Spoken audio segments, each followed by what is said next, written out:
yace yau kuke sallah wani ya bada gonar sallar shi na ce da ya kuke abin da shi ko da an kisa a yi shi farantin tara shi kan sa kare ne kawo shi na gode wasa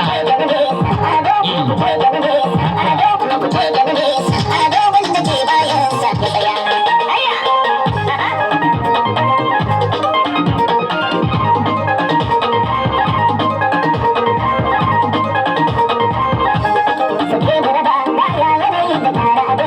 Allah shi ya baka.